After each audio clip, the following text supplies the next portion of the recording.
Jérémie, chapitre 15. L'Éternel me dit: Quand Moïse et Samuel se présenteraient devant moi, je ne serai pas favorable à ce peuple.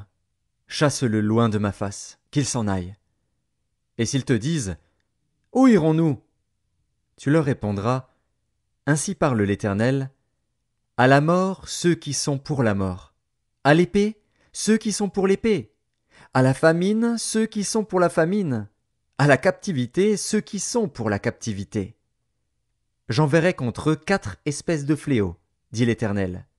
L'épée pour les tuer, les chiens pour les traîner, les oiseaux du ciel et les bêtes de la terre pour les dévorer et les détruire.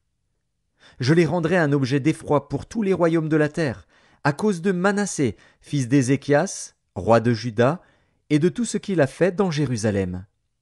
Qui aura pitié de toi, Jérusalem? Qui te plaindra? Qui ira s'informer de ton état? Tu m'as abandonné, dit l'Éternel, tu es allé en arrière. Mais j'étends ma main sur toi, et je te détruis, je suis las d'avoir compassion. Je les vanne avec le vent aux portes du pays. Je prive d'enfants, je fais périr mon peuple, qui ne s'est pas détourné de ses voies.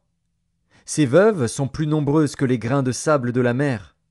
J'amène sur eux, sur la mer du jeune homme, le dévastateur en plein midi. Je fais soudain tomber sur elle l'angoisse et la terreur. Celle qui avait enfanté 7 fils est désolée, elle rend l'âme. Son soleil se couche quand il est encore jour. Elle est confuse, couverte de honte. Ceux qui restent, je les livre à l'épée devant leurs ennemis, dit l'Éternel.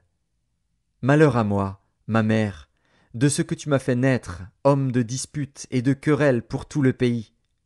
Je n'emprunte ni ne prête, et cependant tous me maudissent. L'Éternel dit: Certes, tu auras un avenir heureux.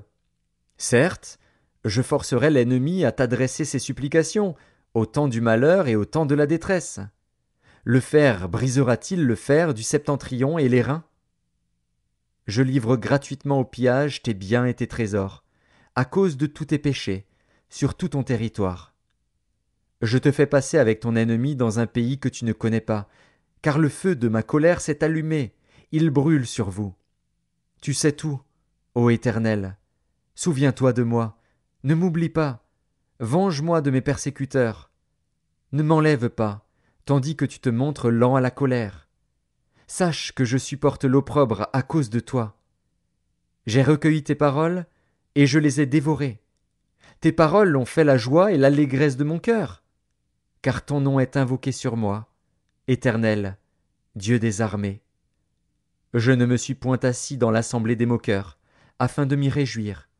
Mais à cause de ta puissance, je me suis assis solitaire, car tu me remplissais de fureur. Pourquoi ma souffrance est-elle continuelle? Pourquoi ma plaie est-elle douloureuse, et ne veut-elle pas se guérir? Serais-tu pour moi comme une source trompeuse, comme une eau dont on n'est pas sûr? C'est pourquoi ainsi parle l'Éternel: si tu te rattaches à moi, je te répondrai, et tu te tiendras devant moi. Si tu sépares ce qui est précieux de ce qui est vil, tu seras comme ma bouche. C'est à eux de revenir à toi, mais ce n'est pas à toi de retourner vers eux. Je te rendrai pour ce peuple comme une forte muraille d'airain.